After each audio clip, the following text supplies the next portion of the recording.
Welcome back to the channel. Today I invite you to join me in Paris, France, in front of one of the largest and most renowned museums in the world, the Louvre. But this time, instead of showing you around the museum and sharing the secrets of each exhibit, I'll be participating in a challenge known as a museum selfie. So let's get started. Hello everyone, this is your host from Canada, and today I am in Paris, specifically in front of one of the most famous museums in the world, the Louvre. I hope you are well, wherever you are. I hope you are having a fantastic day and ready for an incredible journey through art and history. I would like to start by inviting you to follow me on a quick indoor tour where we get to know some of the greatest paintings in the history of art. So please follow me and pay attention, because I have a special mission for you. Make sure you stay until the end of this adventure to find out what it is.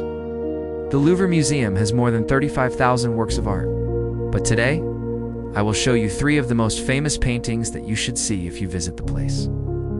Our first stop is right here. Are you ready? I know you are. Look at this. The Mona Lisa, or as they call it, French La Joconde, painted by Leonardo da Vinci around 1503. What can I say about this painting? Well, probably the most famous painting in the world. You've probably seen many replicas and parodies of it. In fact, when I came here, there was so much crowd around her, I had to do some yoga to reach her. But seeing it in real life is really something else. The size is small, but its fame is huge. Can you believe that? It is strange that after more than 500 years, the mysterious smile of Mona Lisa continues to confuse the world.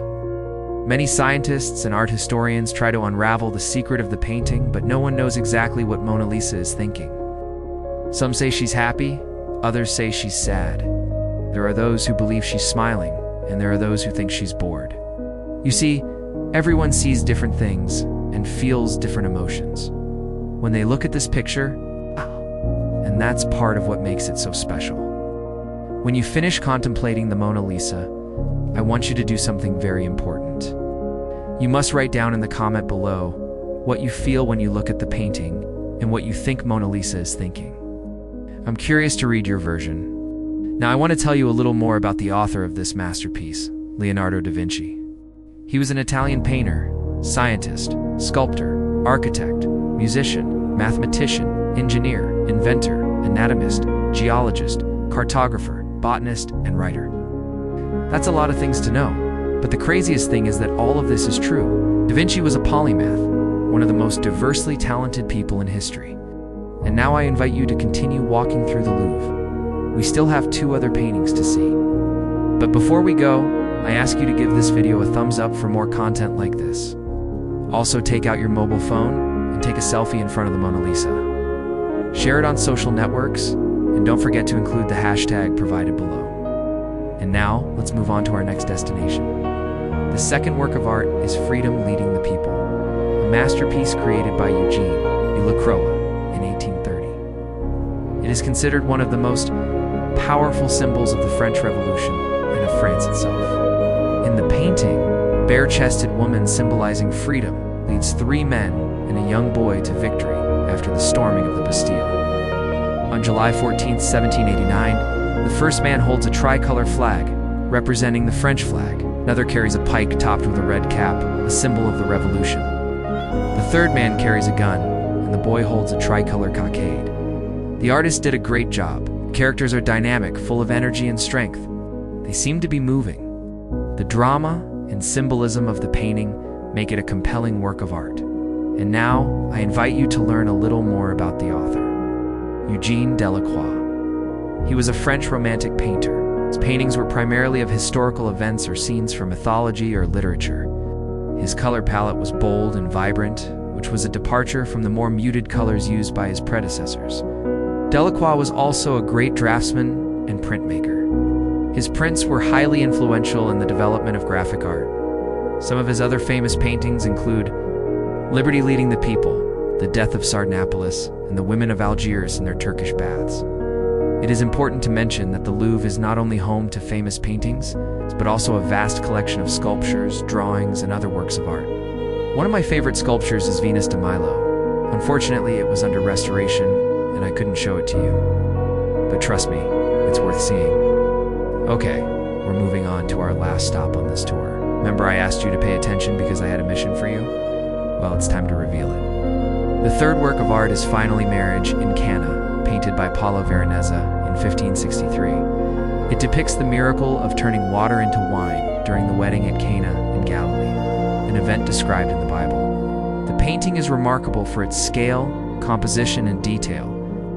It measures 24 feet by 9 feet, making it the largest painting in the Louvre. It was originally titled The Wedding at Cana, but since the main character, Paolo Veronese, was a Venetian painter, he decided to change the name. That's because in Venice, every evening people gathered in St. Can's Square to commemorate the saint, whose feast day was celebrated on August. According to legend, Cana was where Jesus performed his first miracle. If you look closely at the painting, you will see hundreds of characters, each with its own personality. There are groups of people talking, dancing, eating, drinking, playing music, children running around. Everyone seems to be enjoying the party. It's as if we were just invited to the wedding. The detail in this painting is amazing. For example, the tablecloth on the table where Jesus and his disciples sit is embroidered with flowers and plants. This is a technique called trompe-l'œil, which means fool the eye in French. The idea is to create an image so realistic that it tricks the viewer into thinking it's real. But there's more. If you look carefully at the glasses on the table, you'll see that they're empty. That's because the miracle of turning water into wine hadn't happened yet.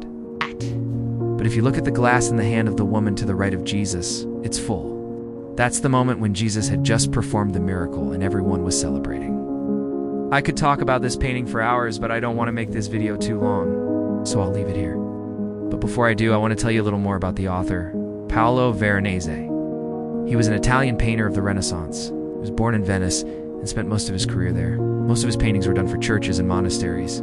He was a prolific painter and produced over 2,000 paintings in his lifetime. His style is characterized by its clarity, balance, and harmony. He was a master of color and composition, and his paintings are full of energy and movement. Now, I invite you to take a panoramic shot of the museum from the inside and admire the beauty and grandeur of this place. The Louvre is not a museum, it is a journey within the history of humanity and art. If you come to Paris, don't miss this experience. Thank you for joining me on this journey through the Louvre. I hope you enjoyed it as much as I did. If you want to know more about art or travel, don't forget to subscribe to the channel and ring the bell. You can also follow me on social media. I'll be back soon with a new video. Until then, take care and goodbye.